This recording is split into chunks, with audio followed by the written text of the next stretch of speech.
Masifunde kumaHubo isahluko se-130 namavesi esi-5 kuya kwesi-6 afundeka kanje: Ngiyalindela uJehova, umphefumulo wami uyalinda, ngiyalethemba izwi lakhe.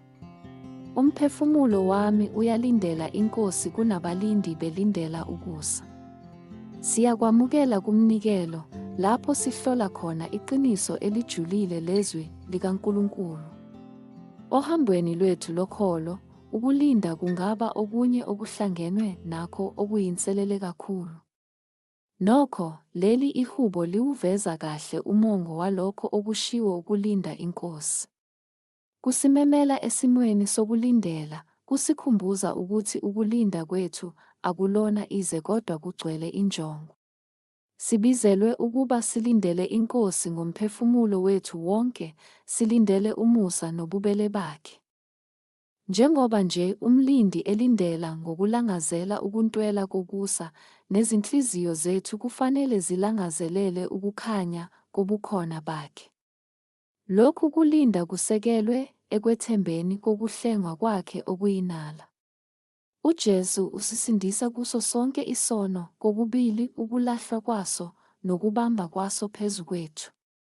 Ukulinda kwethu kuba yisikhathi sokuzindla ngokugcwala komusa wakhe owanele kuyo yonke inselele esibhekana nayo. Ezikhathini zobumnyama nokucindezeleka sivame ukukhalela ukukhululwa. NjengoDavide, silindela izimpendulo zemithandazo yethu nokugcwaliseka kwezithembiso zikaNkulunkulu. Lokhu kulinda akwenzeki, kudinga ukusebenzelana okusebenzayo kwemiphefumulo yethu. Sithululela izinhliziyo zethu kuNkulunkulu. Silangazelela ukuba khona kwakhe nokuqinisekiswa. Ekulindeni kwethu, singathemba ukuthi usemsebenzini, ngisho noma singaboni imiphumela esheshayo. Isikhathi sakhe siphelele, futhi izinhlelo zakhe ngathi zinhle. Njengoba silindile, sibizelwa ukuba sigxilise ithemba lethu ezwini likaNkulunkulu. Izithembiso zakhe ziyisisekelo sethu, zisikhumbuza ukuthi uthembekile futhi akaguquki.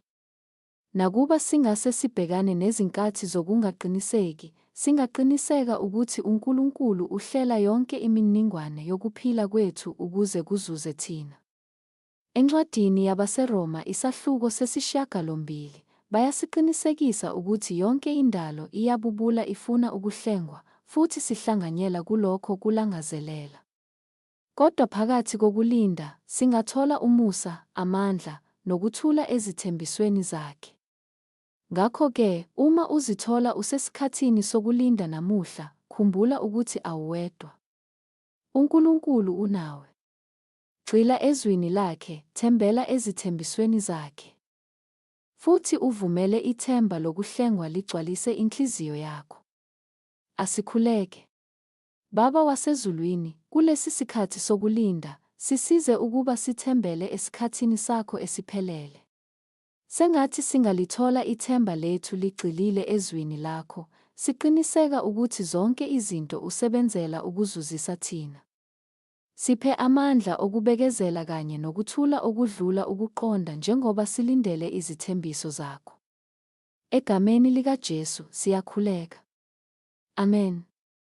Kwangathi ungathola izibusiso eziningi zikaNkulunkulu, okwazi ukwenza okungaphezu kwalokho esikucelayo nesikucabangayo, ngokwamandla akhe asebenza ngaphakathi kwethu. Makube kuye udumo ebandleni nakuKristu Jesu ezizukulwaneni ngezizukulwane kuze kube phakade naphakade. Amen.